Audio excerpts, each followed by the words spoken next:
Hello guys, welcome back to my channel. If you're new here, my name is India and I'm a braider located in Orlando, Florida. And today's video, I'm doing braids over locks. Now this is the first time that I've ever tried anything like this, and as you can see, my client has a lot of hair, a lot of locks, her hair's thick. Like, this was kind of a challenge, but it was kind of fun, and I'm going to show you guys the process of how I went about it.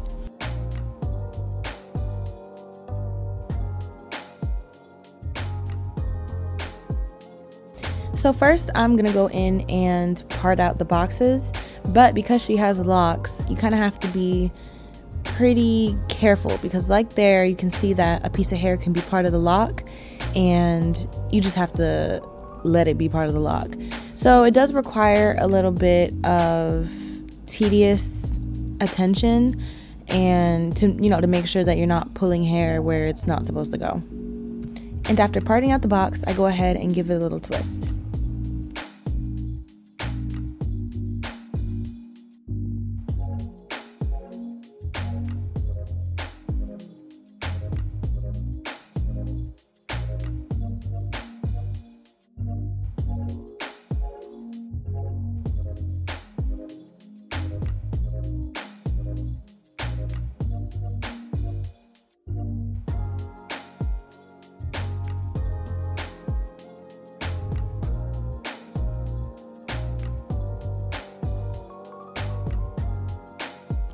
Now, as for the braiding hair, you're going to want to use the original, traditional, whatever you want to call it, method of braiding. And here I take two pieces, wrap one around each other to create like a loop inside a loop kind of thing. And I'm going to go ahead and place it there so that the lock is like the third strand, if that makes sense. Hopefully it does. But if not, you can kind of see visually what I'm doing, and if you go ahead and practice it or try to recreate it, it'll make sense when you're doing it.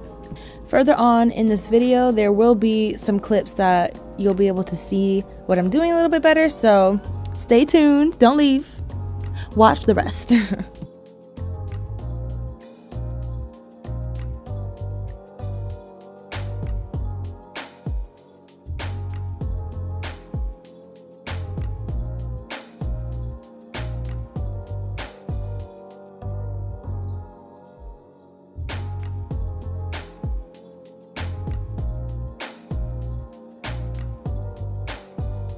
So I don't offer this as one of my services just because of the sheer amount of time that it took. Well, it didn't take that long.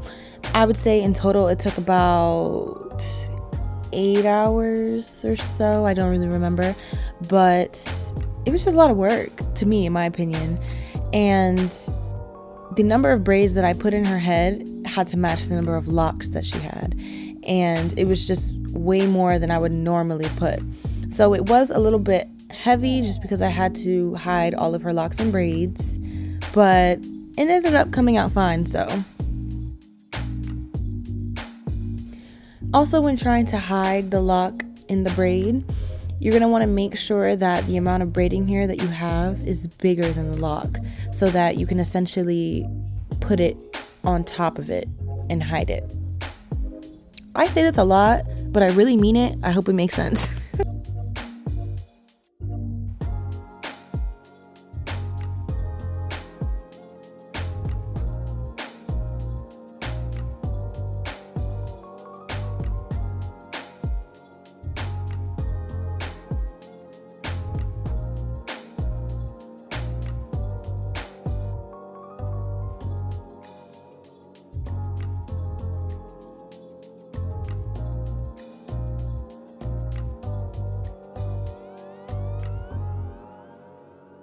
So while we were doing these braids over locks, we were watching that Netflix show, what's it called?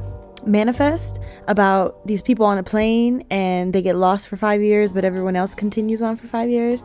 Yeah, I don't know. It was pretty good at first, but if you know what I'm talking about, it's on Netflix. You gotta watch it. It's called Manifest. But why did they only skip forward 5 years? Wouldn't it have been more interesting to be like 10, 15, 20 years? I mean, I guess. But yeah, that's what we were watching.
So here's a close-up clip of where you can see where the lock hair is. I did go ahead and add another piece of hair, which is what you just saw me do, but you can kind of see where the lock is in the braiding hair, and your goal is to want to push that lock to the back every time you braid so that it does not come visible through the front.